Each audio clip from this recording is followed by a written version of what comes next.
Money,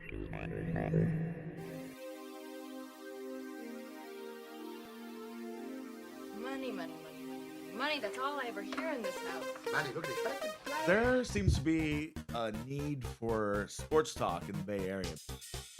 Game on the line. Yes! One out. Bomb in the 10th. Runner on third base. Yaz at the plate. That ball is fucking good, baby!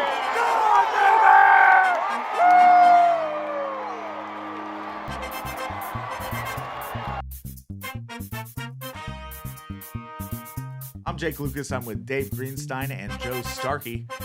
Jake, I'm going to interrupt you real quick. What the hell is our podcast called? This was a special team with unbelievable camaraderie, and it all started with the hum baby himself, Roger Craig. So we're called Hum Daddies because we're Giants fans that have kids. You want to play what? So we're not babies. We have babies. Hum Daddies. Get it? All right. It's high! It's deep! Out of here! Helicopter! Yes! Adios, pelota! Whoa, baby. Oh, baby. Let's Hey, welcome everybody to Hum Daddies. Are we going? We're recording. All right, let's record. Fuck it. All right, so this is Jake Lucas. This is my solo podcast. It's called Jake's Takes. No, I'm kidding. Welcome to Hum Daddies. I mean, we just watched a Warriors game for the ages. Oh, my goodness. I was forced to stay awake for this one with Dave Greenstein. He was counting his shekels while I was watching John Moran sprain his ankle. And that's the way I stay calm. I stay calm by counting my shekels during these tough Warrior games. Welcome, Joe. There it is. That's what I needed. Hum Daddy. Big Dick is his dad, by the way. Like you need a cold shower. I've had adrenaline just spurting every which direction. I went from deep depression to absolute joy. I mean, I'm starting to think I might be bipolar, guys. What do you think? For sports, yeah, you have to be. Have to be. You're either with it or you are totally against your team. And I mean, mid-second quarter, I was like, okay, this momentum is unstoppable. We're riding. It's playoff Jimmy. I'm at Big Dick and Nini's, and then all of a sudden, hey, tie game. Did this game feel a little bit like, I always like to think of this at the end of the season, where games kind of resemble the whole season in kind of one game. That's a good call. Where the Warriors got out early, got ahead, kind of had that dominant early season look, and then blew it, and then they resurged and recovered via Jimmy. It's also very symbolic of their matchups against the Grizzlies in general over the last 5-6 years. There's so much to talk about here. Starkey, you had to put 2 kids to bed. I had to go to my parents' house. I want Joe Starkey's takes because he's the one who's watched 1 through 82. Let's go. Oh man, that was 3 now. So exciting. Thought we were getting our butts kicked, in the first 2 minutes, and then thought it was gonna be an easy ride. And then I thought it was falling apart. I thought it was disintegrating before my eyes. I thought the refs were gonna take it from us. I thought Steph's sphincter was too tight. I thought we were gonna be playing possibly Oklahoma City and get swept in the first round, and it all changed. I'm so glad. I think obviously Jimmy Butler is just such a difference maker. I can't even imagine this team without him. He was running the whole show tonight. Everything went through Jimmy Butler. I don't even think Steph knew what he was doing on some of the possessions. He looked lost, which was a weird experience. Wait, hold on. I'm the one who usually says that about Steph down the stretch. Tonight, I think he killed it. He had 2 huge threes. Down the stretch, the last, in the fourth quarter, he did great. But there were some times in this game where he looked completely lost. Third quarter, he was terrible. And he honestly, he looked like he was afraid of the moment or something. I don't know. But Jimmy Butler was just running Jimmy the took entire it by the offense. horns, man. I mean, Jesus Christ, what a beast! That's playoff Jimmy. That's who. Yeah, you that's what traded we for. signed up for. Good to have you. Yeah, seriously. Couple of game stats here, guys. I want to give you. First, like the Clippers game, we were out rebounded, not quite as bad, but 50-39, which is saying something about some of the energy guys that we don't have as much time on the court. The Guy Santoses, Pods didn't play as well, but we did have a 19-10 turnover benefit because the Grizzlies were just giving us the ball a lot, and you can't count on that. We only had against 10 the better turnovers. teams. And We I only would had say 10 turnovers. That's huge. And I wouldn't say they were giving the ball away. We were taking it away from them. Jimmy Butler, especially. Yeah, Draymond Green, Moses Moody. Moses Moody had a great game. Yeah, they were taking the ball away. It wasn't just like bad passes. They were stealing the ball. Moses Moody just looked like a fucking dog out there. Like, I loved the way he was playing tonight. And I loved all the clapping JK was doing on the bench. That was a good time. GP2 was playing well. I thought Moody came out cold. No, so GP2 is a love-hate thing because I'm sick of him being the one taking threes. I mean, they're wide open, but come on, man. Like, at a point, there was like, okay, no more GP threes. And he kept taking them. I mean, you have to, I guess, if you're that open. Well, but come on.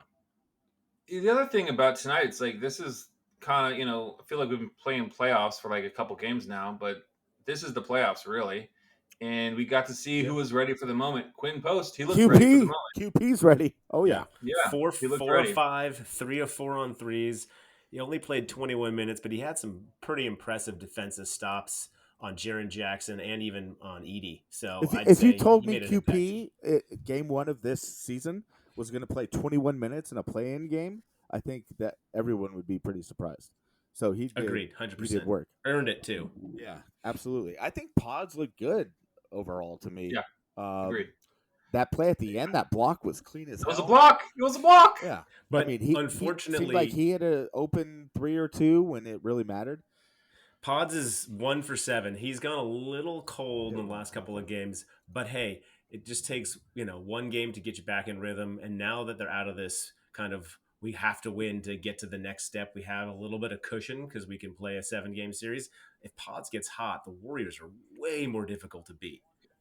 Yeah, I mean, I thought Butler was supremely amazing, but I feel like it kind of everybody else was not in a flow. I saw Pods kind of. I feel that Moody was. Moody was in a flow. A lot of hot potato. Nobody knew what to do with the ball except for a couple guys, and I think they found. We can get into a flow here. I think open guys were found. They just weren't converting. Guys are a little tentative to shoot in these moments. You could kind of see people all tensing up, and it kind of begins and ends with, some of the bench guys just hitting that first shot. And Quentin Post got the Warriors rolling because he hit a few big threes in the first quarter, and all of a sudden we got that big lead. Like Quentin Post has been making some big shots. It's early in the game, but they're like just really changing the momentum. No, he did some things. I think third quarter was it? QP was pretty big, late third. Yeah, he had other moments for sure, but the first quarter is when he had his biggest shots. He had 2 threes in the first quarter. When Guy got his chance, he delivered. He had an amazing 3-point play. Yeah, love Guy's intensity. But the thing that impressed me about Quinn Post was his defense. Really, I thought he was muscling up against Triple J. He was not scared of the moment, dude. Sure. He talks shit to LeBron. I love QP. He's legit. So Steph in the Clippers game, he made a typically horrible Steph turnover, and it's so hard to criticize him because he's the lifeblood of the Warriors. He's amazing. Everyone knows Steph Curry, but in crunch time in the fourth quarter against the Clippers and in overtime, Steph made those turnovers that only Steph can make, where it's like, Steph, come on, man. It's like, he had 8 turnovers against the Clippers tonight. He had 1. That's a huge difference maker. Yeah, I thought, he didn't hit some open shots early on. I thought he was huge down the stretch. I mean, and I could see in his eyes he was reluctant to give the night-night because there's a lot of business coming their way in the last couple of minutes because it was a back-and-forth game for sure. Butler and Curry combined for 75 of the Warriors' 121 points. So we have 2 stars that can carry the load, but we're going to have to get more out of the other Well, we have a 6 guys in the scorer rotation. that didn't get a single minute that we're gonna have to play against. Yeah, R.I.P., dude. R.I.P. JK. He's I don't gonna think have we're to gonna play see him against anymore. Houston. He's gonna have Good to night. play. No, he has to play against Houston. Doesn't have to. Okay, well, Houston is young. They're long. They're athletic. Who do we have that's young, that's long, and athletic? Guy Santos. I hope he gets some early run in the series so that he can kind of and Dave, get back into them. Can you dial up early season stats with JK against Houston? I think he had a couple really good games early in the year. Yeah, he had a big game against them when Curry was out. Now and before Butler too. The difference is playoff basketball is a whole different scene, and Kuminga's never shown himself. You're going to need him in the series, guys. I'm telling you, got it. No, well, it was evident tonight. There was a few possessions where a couple of our kind of wing defender guys just were not willing to take the ball to the cup, and they had a 24-second violation on their hands, and they threw up some bombs. We need a guy like Kuminga to come into the hoop. Yeah, I'm going to agree with Jake here with the Kuminga ad where you need him to come in and steal 10 to 15 minutes of the basketball game, drive the ball, get a couple easy buckets, just make the other team have to guard somebody else for a bit so they don't just give away Curry and Jimmy Butler's every last move. Because, Game 7 comes around, Curry and Jimmy's going to have given away every one of their tricks. And so you need somebody else to come in and say, I have a few tricks of my own. And that's where Kuminga's value is going to be, is you need to steal 10 to 12 minutes with that guy. So I think he is going to be important in a 7-game series. But I think one of those like this, I don't think it's not as big a deal. But if you want to win the Houston series, I think he's going to need a game where he's the guy. Like one of those 7 games, it's going to be a Kuminga game. It has to be. He has to come in and just be hot and just take it over and do, have like a 30-minute game where he scores 25. I think that has to happen. I don't need 25, but I need something other than, like Dave says, every move that Curry and Butler have. I would just, it got real stale there around the third quarter when people were standing around trying to set screens for Curry, and Curry's taking turnaround threes and he's missing. And it's like, oh, that's kind of a hard shot. That's all we got. You know? That's where we miss the likes of a Kevin Durant because he never has an empty war chest. The guy always could get a shot wherever he wanted to. That was the best attribute of a player like that. Jimmy Butler has a lot of that benefit. Breaking news from Dave Greenstein, guys. We missed Kevin Durant. I'm just saying, I'm comparing the Warriors championship teams, and, we just don't have That's the where variety you miss pack. a Kevin Durant. We miss a Rick Barry, and we miss a Wilt Chamberlain, too. Chris Mullin would help as well. Anyway, go ahead with that. Pointed. Anyway, so what do you think? We didn't have a time to crack it or raise a glass or crack your drink to take a breath and celebrate this win. I'm drinking a Glenlivet 14 scotch. Oh, excuse me. I'm drinking a Guinness non-alcoholic draft. Please Didn't even know they made those. Oh, they do, and they're exactly the same. In the name of Bono, in the name of Sinead O'Connor, in the name of the Cranberries, I'm gonna have a sip of some non-alcoholic Guinness. Yeah, the old farts are going to get a rest. Thank goodness. I mean, I would have been really in the dumps if we had to go back and play. Was it Friday? And have Clay eliminate us? Yeah, at that point, I wouldn't even believe that we could beat the next team we played, no matter who they were. And we were 0-3 in playing games, and that was kind of it's down the stretch there. I was like, oh shit, are we just like the play-in haunted team? Yeah, it started to feel like that. I think they started to kind of feel it too. You can see it when Curry loses the smile on his face. You're in big trouble. Well, he also had like a broken thumb. And he's been nursing an interesting thumb injury for the last several weeks, and it's not getting better anytime soon. So these extra 3 or 4 days off are super important for him. You know what's amazing about Butler though is it seems like everyone was saying, "Oh, he got kneed in the thigh by Kawhi or whatever." There were inside like Heat reporters saying, he was playing on fucking nothing he had a torn knee last year in the playoffs and still won a series like on one leg. Yeah. Like that dude in the playoffs he's a beast, awesome, man. It's like he's a dude. That dude, man, It's just It's fun like also he's to the be able Ronnie to root Lott of the for him. Warriors. I love it. Yeah, it's fun to root for a guy like that because I used to root for him when he was on the Heat because I just didn't care it was out of the East. So like always like let's go Jimmy. And now we have him on the Warriors, and I'm just thrilled to get 4 more games with him in the postseason just to see what he could do. But I wouldn't be surprised if he gets 35 and 6 and 5 in every one of these games at a minimum. It was a thing, man. You could see the fucking steam coming like out of his ears. He was like just a Toro, El Toro. Honestly, guys, I feel like we haven't reached our ceiling here. I mean, it was nice to get the W and some clutch play. Curry came through at the end. Buckets was great all game long. Some guys really stepped up, but I think the offense can play a whole lot better, a lot better flow. A lot, it looked really disorganized at times. The defense played great all game long. And I have news for everyone. The game against the Clippers, we played well. Like it was. We did. Oh yeah. The Clippers are 100%. damn good. Kawhi was healthy for the first time in years, and James Harden was on his James Harden game. So, shit, man. I kind of blacked out that Kawhi Leonard was just like cryogenically frozen on their bench all year. People like 13 were for putting him in 17, the top. People were putting him in the top 25 players of all time a couple of years ago. So let's realize who he is. He's pretty damn good. Yeah. So yeah, I mean that game on Sunday was a war, and they both played very well. So it was tough to come out on the short end of overtime there, but I wouldn't mind watching those 2 teams go at it in a postseason match. I mean, it'll have to be a Western Conference Finals match, but hey, if it ends up being that, I'd be thrilled to watch Clippers Warriors. Bunch of mid 30-year-olds. Let's go. Yeah. So I like that vibe. let's hear matchups. Who are the 3 dubs to watch out for in this Houston series? What do we need? Let's start with Joe. Yeah, I'm going to be looking at Moody. I thought Moody really dictates a lot of our good play. He didn't play that well at the beginning, then he kind of settled in. I thought that makes a world of difference. His defense, and when he hits an open 3, I feel like he's that kind of 4th guy or 5th guy on the floor that really makes it go.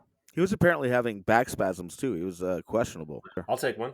Pods. I mean, Pods has been kind of the energy guy on the starting lineup. Love him down the stretch.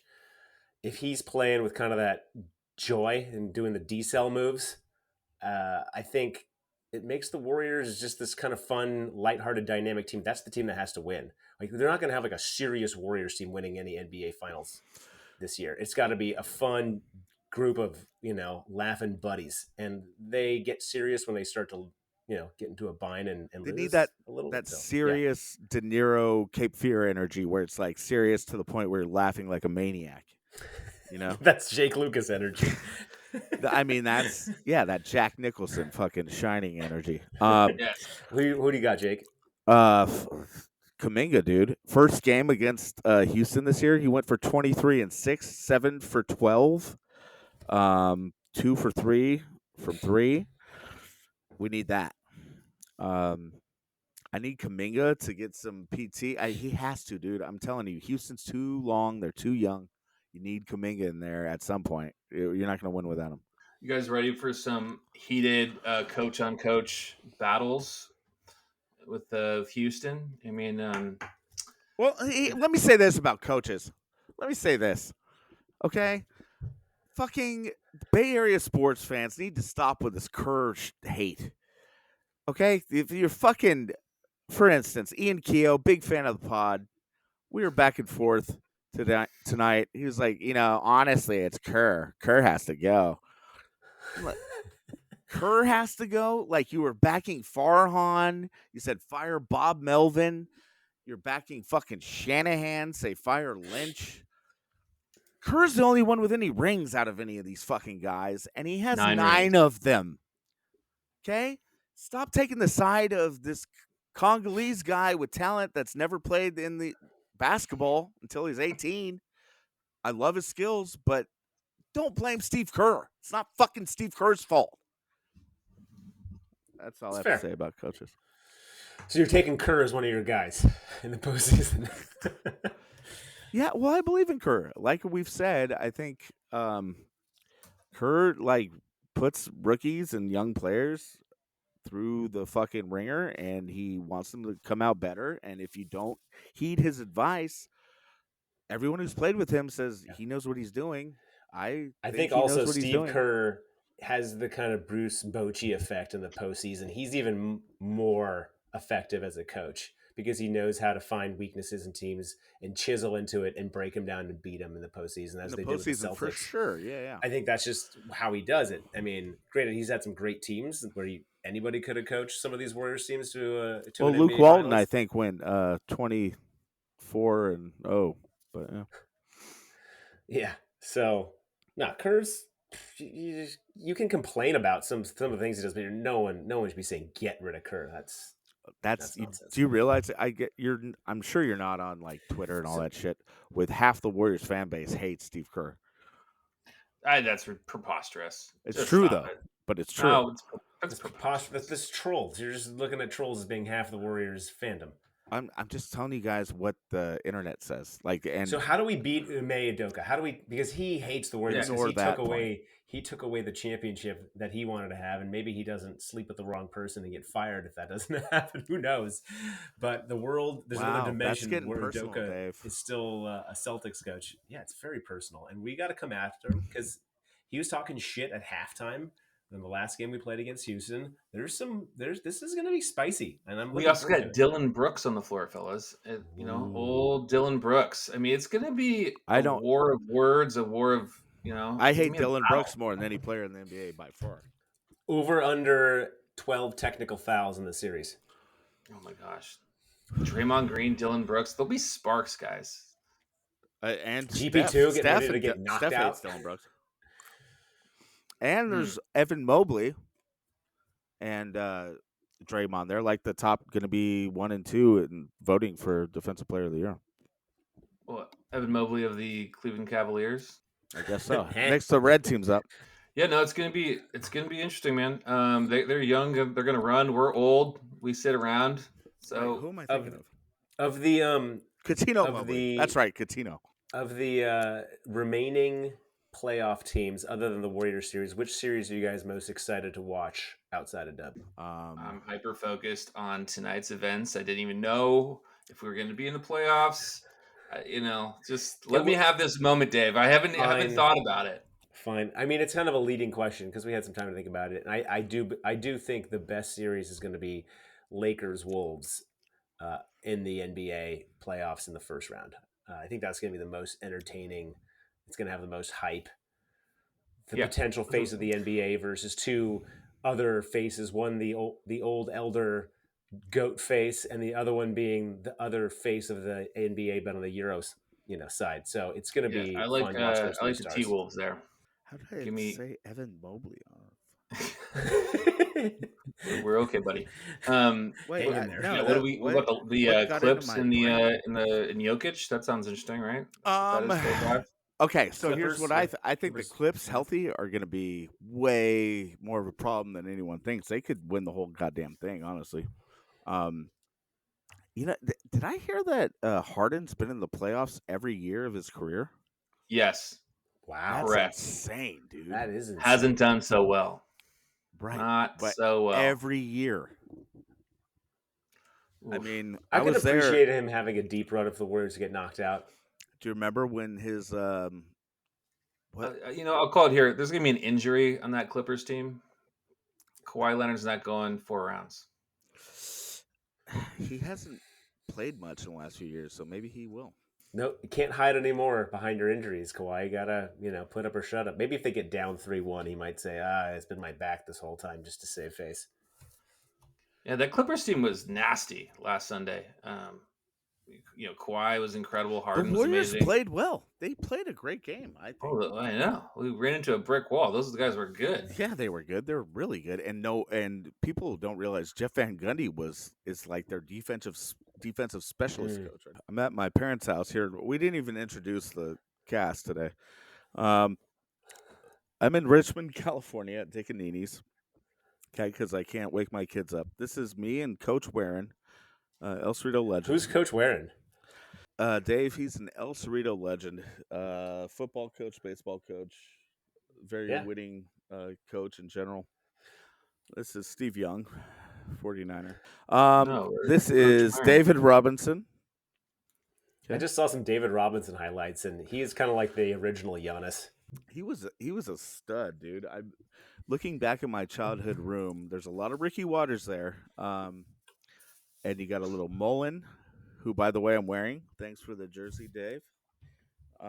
Yeah, Proved baby. to be good luck. And I got Jordan, I got Steve Young, I got Robinson, Barry Sanders. You know, you got your Will Clarks, Kevin Mitchells, and Chris Mullins, and that's kind of a '80s, '90s Bay Area sports fan, kids room. And I'd just like to point attention up here to the four backs. I think it's more clear here today. You see that? Yeah, so that's Big Dick in a Justin Smith jersey. That's me in a Randy Moss jersey when he was on the Niners. Who else has a Niners Randy Moss? There's my brother Jesse in an Alex Smith Niners jersey, and there's Beautiful. Jack McKnight in another Justin Smith jersey. We're watching Week 1, 2012, in Vegas.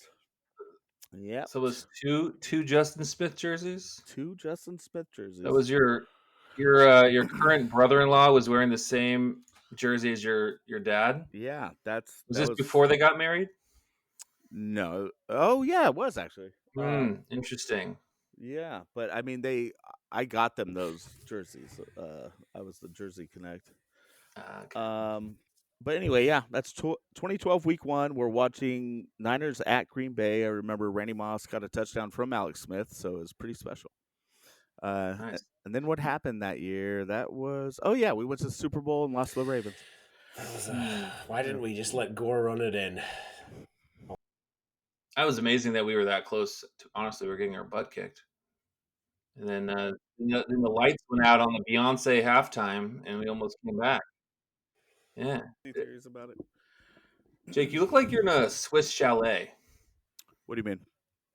This is All got the the wood wood paneling paneling. there, like you're in a log cabin, ready to go it's chop just- some wood, put yeah, some yeah. on the stove. There's a big shaggy rug underneath him too, I bet. There is. It's just Let's see. this is old Richmond. It's old Richmond, California. When the shipyards were here, and we're strengthening up for World War II. And Hey, I know we had a quick pod that never made it on, but Giants baseball's been fantastic. We had a hell of a Yankee beat up this weekend, led by Jung Hoo Lee. We took Game 1 against the Phillies, back of Fitzgerald, who was struggling this year. Lost today on a tough Verlander outing, but I think the Giants showed a lot of resiliency. Man, I'm digging resilience. this Giants I don't team think right now. resiliency is a word, Dave. No? Don't think Am so. I using it incorrectly? Resilience is what you wanted. I said resilience. You said resiliency. Okay. Moving right along. Go ahead. Dictionary Jake over here. I mean, if I was on the KBR morning show, I'd be correcting Brian Murphy's co-host 100 times a morning. But go ahead. No, that was it. I just wanted to shout out Giants baseball is coming back strong. I mean, I feel like we could. That Warriors game was so intense. I could talk about it ad nauseum. But I mean, what a relief. Can we go back to the Warriors for a second? Yeah, I just can't seriously. believe, like, we so much came together for this season to happen, and I felt like it almost just disappeared in front of my eyes tonight. And for it to pull it out really just keeps the hope alive, because I felt like the whole Jimmy experience would have been kind of Tostitos if it fell apart. Yeah, it would have been. My wife Suzanne and I were sitting on the couch, and it was the first time I kind of saw her sweat a little. She was getting real nervous, uncomfortable. She usually is the calm one in the room. I'm the one freaking out, yelling at the TV, yelling at the refs, whatever. I'm Fitzgerald of the house. She's my kabuki. Kabuki. Yeah, that's right. Azubuki. My Azubuki. It's a pet name I have for her. Kabuki theater there. Yeah, so She's my Kabuki. the theater in El Cerrito. Yeah. No, it was a tight game that didn't go the way we wanted it to. We wanted a 20-win blowout, and we thought we were going to get one by the end of the middle of the second quarter. And the next thing you know, we're sweating, frustrated. Are we just going to just throw this whole season away that had all this promise? We were like, what, 18-4 or 3 with Jimmy Butler? We're thinking like no one can stop us, and then all of a sudden, maybe we're nothing. Maybe we're not that team. So there's a lot of like gut check for fans and for the Warriors, and man, we prevailed. Yeah, I just thought this team was too good to go down like this. I was not prepared to lose. I was not prepared to lose Sunday. I was convinced we were going to have the 6th seed, and I was not prepared to lose today. I just, had we have lost, I would have just went home kicking and screaming that this team is better than this. We're too good to be losing this stupid Memphis team. And gosh, I'm just so thrilled. I feel like there's a lot of room for improvement, but the hope survives here. All of that is true, and it's. Did you guys, by the way, see Santa Claus there? Santa, creepy ass Santa Claus. And yeah, those are Jesse's trophies. Yeah, Santa trophies. Where's Jake's trophies? Here, let's give you a tour. I can't believe you have trophies up still in the house. They're not mine, fool. It's my parents' house. That's me, right? Yeah. Here, El Cerrito basketball, baseball, whatever. These are Sarah's in the corner there, I believe. To your point, to both of your points. Yeah. So we've all had those seasons where we felt our squad was like, what? How did this end like this? I mean, that's happened to all of us, right? As sports fans. And there's something so special going on this year with Butler and the trade, and it came that close to like disappearing and like being a squandered season. Yeah. And it's so huge that they won. And Dave, you said we didn't want it to go this way, but it's kind of, I mean, obviously it was uncomfortable, but if they lost, it would have been horrible. But the win might make something more of it than if it were like, just an easy So you think this walk. will create more of a gel than if they had just cruised to a win? Yeah, because you remember those 2012 Giants we've talked about before? The way they just fucking like had to Scrounge? like just stay present, just fucking stay in it. That was was that a torture season? Yeah. Well, I mean, honestly, all 3 Giants championships were like that, but it creates a dynamic within the team, and I think it makes you closer when you have to really just fight to get those victories, and I think that could help them down the stretch. And I do want to say that that's true, but there was a weird moment towards the end of the game when Curry and Jimmy were just sitting down on 2 seats, and everyone else was kind of circled up around them, like, little puppies looking at mom and dad. And it made me a little concerned that other guys on the court are just like watching 2 greats and are a little scared to disappoint them. And I just want those other players to be like, give me the fucking basketball. It's my time. I'm going to make an impact. I want those players. I always feel like Moody's just on the cusp of being that guy, and then just kind of gets a little lack of confidence. I think Pods has that already and kind of lives that. But, even he's still young. It's the second year. So even he gets a little bit bedazzled by, playing next to these Hall of Famers. So I don't know. I just want these young guys to just kind of step it up now. But I didn't see it that much tonight. A little bit from a couple of guys against the Clippers. And I think we had to see it in game 1 or 2 on the road. Like somebody on the bench has to score 20. Because right now, if it has John to be a young Kuminga? guy. right, Fine. that was my Anybody, entire somebody point. has to say, I can do it. I can do it. I can play at this level. Yeah, exactly. I saw that exact same thing tonight from Moody and even Pods a little bit, even though I feel like Pods is a very confident player. There was that hot potato thing where they got the ball, they were wide open, and they were just looking for Jimmy, looking for Steph, kind of a dribble handoff. How can I get this to Steph? I don't know. And then the shot clock's running out, and Steph's doing a turnaround 3, or Jimmy's just like trying to bail him out, trying to get to the line. I just feel like these guys are standing wide open, and they're not trying to push the envelope at all. And it's weird because Steph, I feel, makes it more comfortable for other guys to, shoot their shot more than a lot of stars do. He doesn't make other guys uncomfortable. He's one of the nicest people in sports. He's one of the most he makes everyone relaxed around him. Like Yeah. whereas Yeah, other no, I play- think so does Steve Kerr, so does Butler Yeah. probably. But I think the moment you could see the moment was a little bit bigger than the regular season. well, I And mean, a lot of these guys are passionate puppies. about I the job. guess that's where you miss your David Wests and Livingstons and stuff like that. Yeah, it's the fourth quarter when the Or guys start as to be Dave, like, as I Dave, should, you I said, should give that's it where off. we miss Kevin Durant. Like Gosh, if we only had Kevin Durant at the end of the shot clock to put up a shot, that'd be great. that's where you miss a Kevin Durant.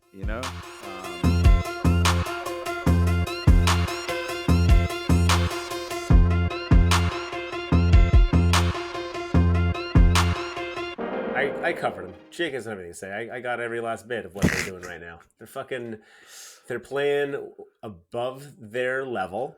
I'm enjoying the fuck out of it. It might continue.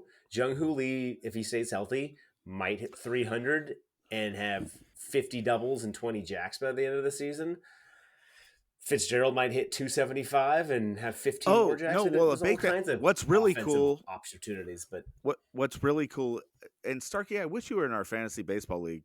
Dave, you haven't even touched that team, but at least you're on the thread. Barry Bonds had a talk with Tyler Fitzgerald. He called it. He was like, "Hey, let me have a talk with Tyler at the cage during the end of the homestand." And Fitzgerald at that time, I think, was hitting like 220, no power numbers at all. Since that talk, he's now over 300. He hit a jack yesterday and a double and a triple. He almost went for the cycle yesterday. got the And it three reminds tough me legs. and it reminds me. Remember that? I want to say our last pod, but I think I said this on the one that didn't get released. When Jock had 3 jacks, he talked to Bonds that day, and Bonds gave him all these tips. When you're touched by a baseball god, you're just gonna fucking crush. He's just amazing as a hitting coach, as like a mind. It's incredible. And Starkey's trying to send me all this hate mail about Bonds. Not buying it. I'm just trying to even the score a little bit. You guys are. Did he send you that, Dave? Enthusiastic about Mr. Barry Bonds. Starkey's sending me shit about Bonds, making him sound like the devil. Not interested, man. I had 2 experiences with the guy. He signed for me when I was 16. After you said he wouldn't sign for anybody, Joe. I said this? Yes, you sent something to me that said he would never sign for. He'd rather everyone be dead. All right, I'll put it up on the Hum Daddies IG account. No, clear it up here. You believe Jeff Pearlman, and that's a guy who Bond spited, and it's one of those writers, like the Hall of Fame writers, that don't vote for him because, he was mean to me, and so they make up shit about him. Well, I mean, these Giants, man, you guys got to be thrilled. Honestly, like 2-3 from the Yankees. They're playing pretty well against the Phillies. What, we got the rubber match tomorrow. You'll probably it's 4-gamer. Was that? It's a 4-gamer. Yeah. So a couple more games. Anyway, they're in the mix, man. They look like they're good. Yeah, they're real deal. 4-game series against the Phillies ends, and then they get 3 more in Anaheim, and somehow Anaheim's the best team in the AL West right now.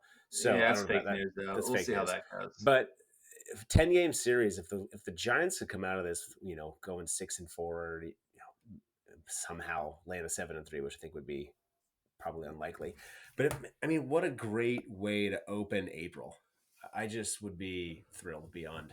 You know what's nuts is they kept saying the Giants, that was their first series win ever against the Yankees at Yankee Stadium or in New York. There's not that many series, I suppose. Right. So I was thinking back, I was like, what? They were in New York together, and I totally blanked on, there's no interleague play for the first 150 years of baseball. Yeah. Yeah.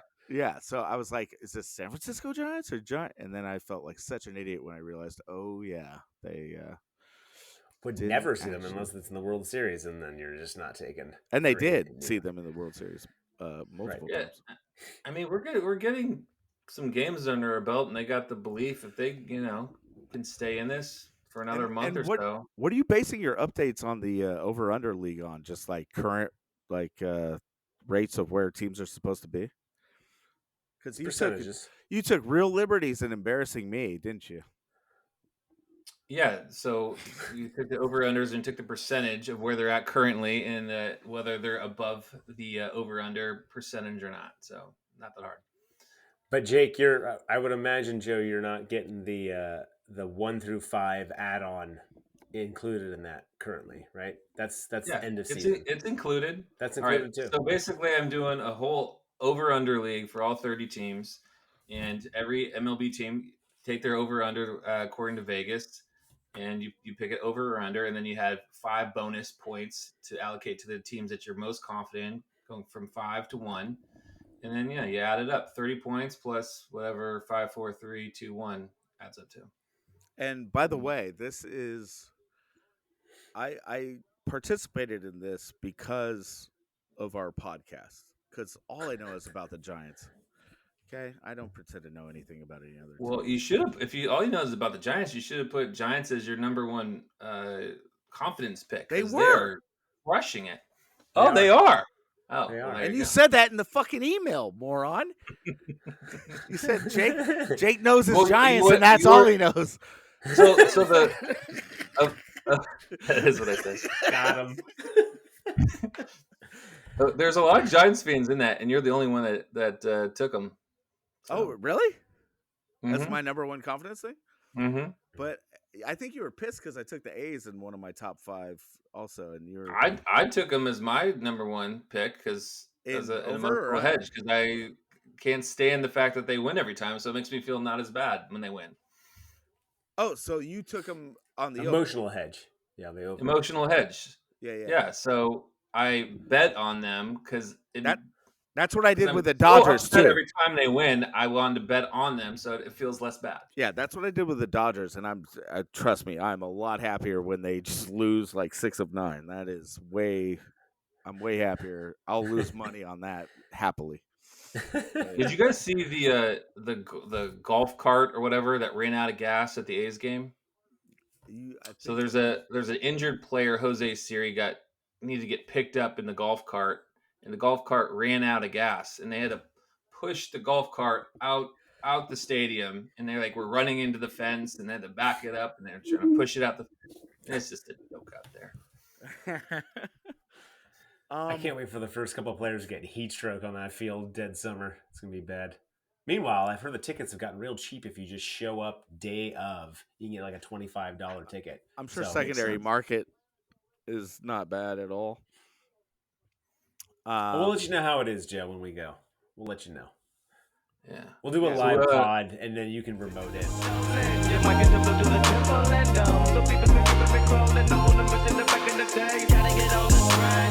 Speaking of curses, well, it's not a curse, but we're trying to curse your A's of no city. And they're West Sacramento. Yeah, guys, I am so excited that opening day. It's a while back now, but their first game in West Sacramento, I couldn't even bear to watch it. I was so ill just thinking about the A's playing their home opener in another place, going to Vegas with a patch on their sleeve for Sacramento, another patch for Las Vegas, this horror show of John Fisher leading them around. And I couldn't even bear to look at the score on my phone. And then I saw by happenstance 18-3. 18-3. Oh. Boy, that felt good. I'm gonna give you a tasty little stat here to get you even more excited. The Athletics 4-3 on the road. They have the worst home record in the major leagues at 1-5 early on in the season. Keep it up. Be terrible at home. Just such a historic base there to root them on, though. And I want to be clear. I think Sacramento would be a fine place for Major League Baseball, potentially for the A's. I just can't stomach this guy, John Fisher. It's disgusting, and you shouldn't be a part of it. All you Sacramento fans, get out of there.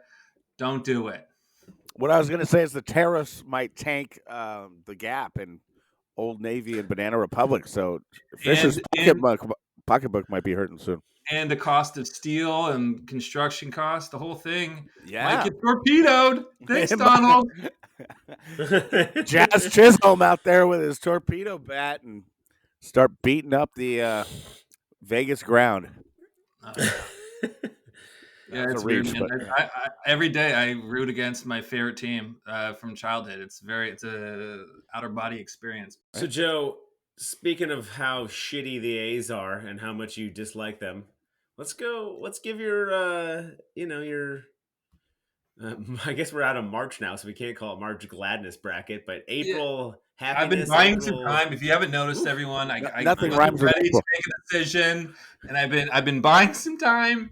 I had to think this through a little bit, so here we go. We got two more decisions to make here tonight. So, Dave, what's the first one? I think We we're should have gonna had a little start theme song in for this, by the way. I will. I think we're gonna start in the Midwest. This is the one that I'm most intrigued about. It's the Twinkies and the Indians, and I know you've got the Indians are kind of have this kind of similar style relationship to the A's in a way. We have the major league piece, but you were born in Minnesota and you've worn a Vikings jersey on one of our podcasts before, so it really creates this dynamic I'm excited about. So tell me what you're thinking, how you're feeling, where you're headed. Full disclosure, I was born in Minnesota. Came to Kensington, California, East Bay here when I was not even 2 years old. So, but I do feel my my Minnesota roots, and have always they were my favorite team, my second favorite team growing up. 87, 91, the Twins won the World Series.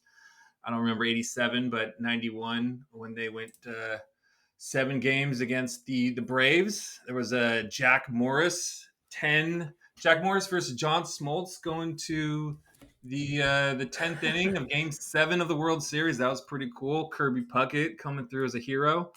Remember all that stuff at the Metrodome with the Homer Hankies. So there's a little bit of nostalgia there, certainly. And but the Cleveland Indians are kind of cool too. Like they're the major league is kind of comes to mind, and maybe one of my favorite players of all time is their current manager, Stephen Vogt. Yep. So that's pretty cool, and they Cleveland's kind of got that underdog characteristic that I'm drawn to, where just like they haven't won since like 1949 or something like that. They almost won in 97. They almost won in 2016 against the Cubs when Rajay Davis hit that home run left field. They had the rain out and going the extra innings. That was pretty cool. Now I have to ask you, Joe. Yeah. I having a Cleveland Indians cap and them being referred to as the Tribe for many years, can we even call them the Tribe anymore? Even though they're the Guardians? Yeah, sure. Yes, absolutely. My cousin Matt, who's in our MLB Over Under League, he's a big Indians fan. So I'm pretty sure he doesn't call them the Guardians. That's kind of was my biggest concern for them, because I wouldn't want to have to, revert to something that just doesn't feel realistic to where the franchise has been. And I honestly think being part of a team you can call the Tribe makes them much more intriguing. I know there's not a lot in a name, but there kind of is at times. Yeah, no, that's a plus. I like that. That's pretty cool. Anyway, so I like the Indians. They also kind of just like always overachieve, so that's pretty likable. But if I have to choose, my dad was asking me, so who are you going to be rooting for? He's like, I'm not watching baseball at all anymore, but I heard you're trying to find a new team. My suggestion would be the Twins. I'm like, all right, Dad. Okay. Well, so I'm going to give family allegiance the nod on that one. But just barely. The Rose to the Twins. Yeah. All right. Twin Cities advance.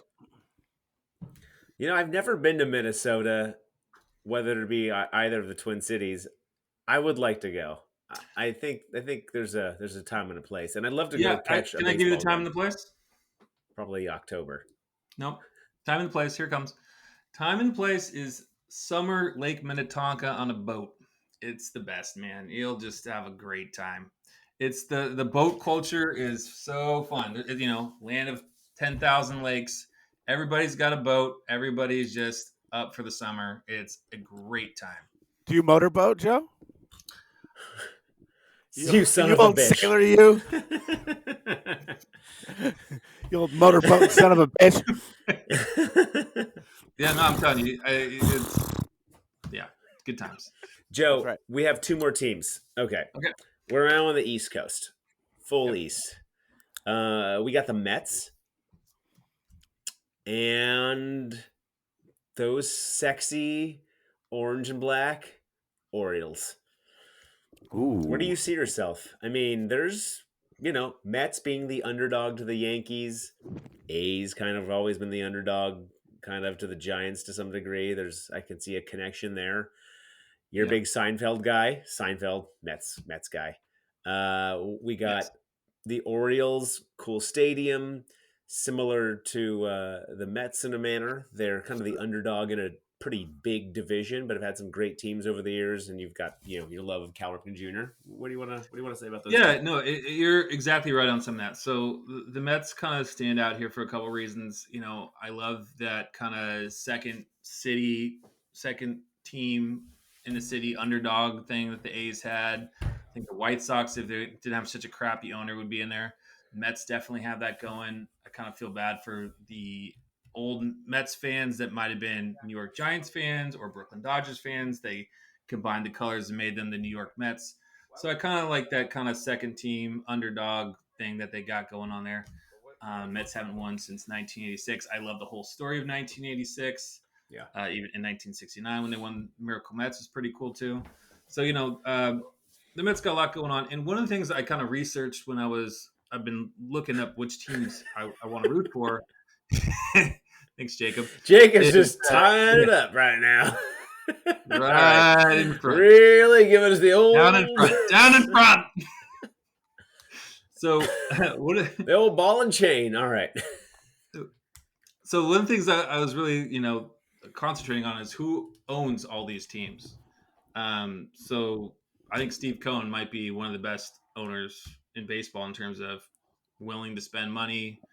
And, so unfortunately, the Mets usually haven't spent it well, but the fact that they are willing to spend it is better than not. Cohen's been on the owner for 2 years or 3 years, and he's trying. And I like somebody who tries after all the crap I've been through.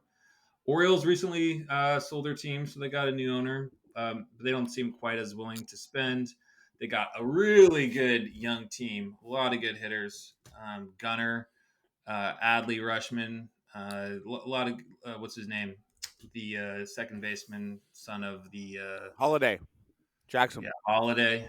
So they got a lot of good young players. I think they'll be good for a long time. And they play the Yankees, they play the Red Sox all the time, and we hate those guys. Yep. But why would you hate the Red Sox, dude? They gave the Dodgers Mookie Betts for Verdugo. Why'd you hate them? Making Bill Simmons forever not like the Red Sox anymore. That might be the worst trade in baseball history. It's pretty bad. It's up there. It's up Verdugo. there. Verdugo can't get a contract with anyone right now, and he was only on the Red Sox. On the Twins, if I'm not mistaken. Oh, is he? Okay. Well, he was still a free agent on opening day, I think. No, I mean he's a throw-in. Nobody's thinking about him. Yeah, no, he sucked on the Yankees. I mean. And now the Giants have to face one of the best players, a generational player every year. So thanks, guys. Thanks, Red Sox. Yeah. Well, the other thing I like about the Mets, honestly, is I just like their all the media and broadcasting, all the fans, all the blogs. There's just like a lot of smart people that follow them, are really passionate sports fans. You guys know from watching the Giants, they're great announcers. It's kind of nice when you're spending all this time with somebody. They might as well be good. So how's that chick that does the A's games? What's that? How's the chick that does the A's games now? Is she good? She's the worst that's ever done it. I mean, okay. I'm all for Doris Burke and women in sports announcing, but she's Kate Scott. Kate Scott's good. Okay, sure. Yeah. It's Doris Burke and the rest. 76ers, but no, this chick that is horrible. Are you a Braden fan of his broadcasting? Yeah, I like Dallas. I've talked to Dallas on a number of occasions. He's a cool guy. One Can time. we get Well, a that makes me green happy, at beam least. for the A's of West Sacramento? We need They a said green they're beam. going to do that. Actually, I hope so. Oh, All they right, are? Joe. yeah. Decision Mets. I thought that was the right choice. Pete Alonso All right. and co. Joe, that means that as we go into the Final Four, you're going to have Mets going up against Minnesota. Okay. Twins, Mets. That's pretty good. Pretty good. And then we have on the other side, we're going to have the Seattle Cubs? Mariners and the Cubs. Yep. And the Mariners. And then, honestly, like, Mariners aren't off to a good start. Have they ever been? I would be having a hard time thinking that you're going to They do have the most Mariners. wins in a single season history. Genius. Yeah, well, Ichiro and the rest of those ballers, that's a rare occasion. Well, they were off to a They good start, weren't squandered they, it. Dave? Weren't they? They squandered it. It was only It's all 24 sad in years ago. Seattle. Jake, you've been there. You know how those fans are. They just expect the worst because it's going to rain the next day. Yeah. A lot of suicide, heroin addicts everywhere you look. It's where That's grunge Seattle. was created. That's right. Yeah. Yeah. Hey, that's Seattle for you. Good place to go die.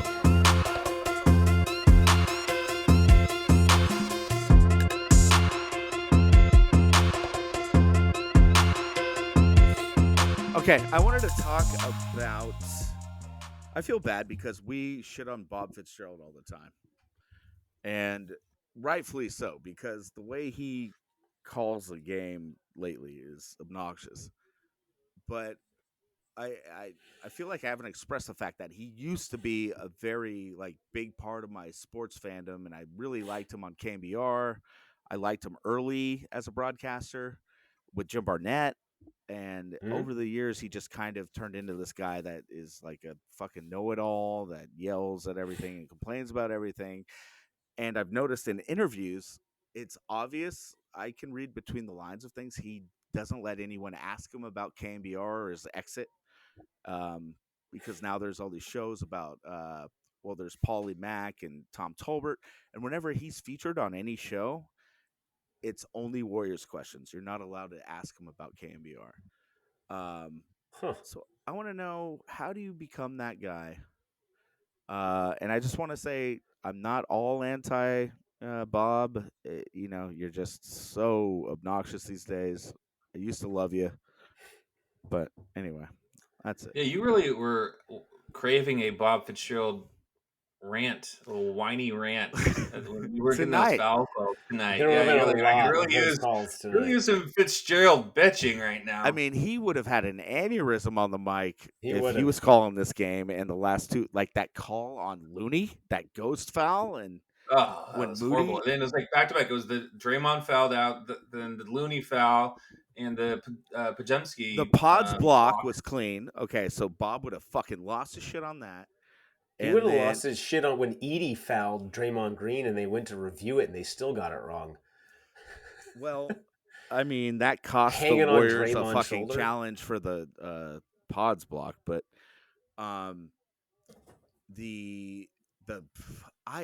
Moody's effort on that takeaway where they called it a foul on Looney, that was the most infuriating one to me, because Moody was just beasting on that one, and he was, he's a hustler, man. Props to Moses. I've always been a backer of his, and I felt he played great tonight. I mean, he had back spasms, and I just think he's a fucking tough baller. He's old school. Yeah. He had that big dunk too, early. He what? Yeah. He had that big rise up dunk. Oh, that dunk! That was at the height of the momentum swing. Yeah. Yeah. And then how did I they? think our let that defense lead is go? incredible. Honestly, everybody except Curry basically out. You see Draymond and Butler and Moody and Pods out there at the same time, or GP2. Our defense is really good. What do you think for we can this? clamp it down. For this as an argument that, how can Curry be in the top 10 convo if he gets pulled for D in the playoffs? He's got to get pulled for D. Is that a I question? don't think he Right. ever got pulled So- for D as much as they were looking for an opportunity to give him a break. No, he and not gets pulled fuck for his thumb D, up. dude. He gets pulled for D. Yeah, it's not because he's in foul trouble. No, it's not because of that. It's But he 'cause- does get pulled for D. So would Kobe get pulled for D? No. Would Jordan? No. Would LeBron? No. Although LeBron doesn't play that much D anymore, but he for Come on. certain LeBron's can a great and has. defender when he plays D. But you know what I mean? Like, Yeah. how many people are in that top 10 argument that are one-way players? I think you're exaggerating. I don't think he's as bad at defense as you make him out to be. Starkey, did he I get think pulled for he's- D the last 2 games? No, I think you have an argument that's valid. Steph is a little shooting man, and he doesn't play He's a little great shooting D. man. So He's know, like what are Muggsy you gonna do? Bogues. Yeah, sorry. Yeah, if he's in the top 10, he's probably the worst defender in there. Right, there you go. That's not untrue. That's all I'm saying. I mean, and I love Steph. I mean, I met the guy, him and John Fisher. I met don't Don't do Span of- John Fisher. This is Yeah, no. unacceptable. Come on. in the span of a month, I met both of them. They're just great guys. by the way. Just unacceptable. Was Chris Mullin a good defender? He had some quick hands and make some steals, but he was a pretty slow white man, as far as I'm concerned. Yeah, the Warriors will be playing on 4/20, game 1 Easter in Sunday? Houston. Easter Sunday. Dubs, Rockets, Easter Steve Sunday. Kerr, Ume Udoka. We'll have a high flying, lots of fouls, technicals being thrown around. It'll be a I fun, think- wild ride. Can't wait. Yeah, so we got Warriors, Rockets, 420, Easter Sunday. We need to talk more about our kids, which the women who listen to this love. And we need to have some Easter egg hunts going on, not only Hey, if anybody wants to come up to a 10 a.m. Yountville Easter egg hunt, it's supposed to be very, very fun up here in Napa. But I know it's a far trip for you guys. But hey, we got one going on. I'll be doing that.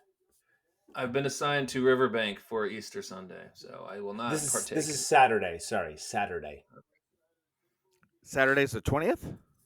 19th. Sunday Yeah. is the Warriors game. And that's okay. So, okay. Easter Sunday is the Warriors game. That's Yes. the point of this whole thing. Oh, there's a time already scheduled for the game, 6:30 p.m. That's late on an Easter Sunday. Wow, haven't finished your Easter dinner. All right, so either, you might be a pothead, you could celebrate that way. You might be an egg fan, you could celebrate that way. You might be into JC himself, you could celebrate that way. But just join us and repent for your sins. Hopefully you've done that over the last 40 days. And then on Sunday, You're also welcome to join us Jews in a nice kickback, put the feet up, Pesach. Oh, wait, are you a Jew or are you a Baba guy? Why can't I be both? Why you got to put me in in a little bubble there, Jake? In a I can't, box? I can't be one in a box. Why do I have to Gwyneth Paltrow you? That's what you Anywho. do. Hey, hum daddies. Daddy. but, Strange situation. I think Zach's coming around to rooting for them. Again. Yeah. Oh, well, Zach. Why? He just can't help himself? I think he has Lawrence Butler on his fantasy team, and so that's all he needs. I don't think that's going too well for him. Zach, would love to have you in the pod. Come on, buddy. Yeah, Zach said he's willing and able. We should get us all together in a room and do a proper one, maybe in Kensington basement. I know of Yeah. something like that. Zach spent a lot of time there when we were young.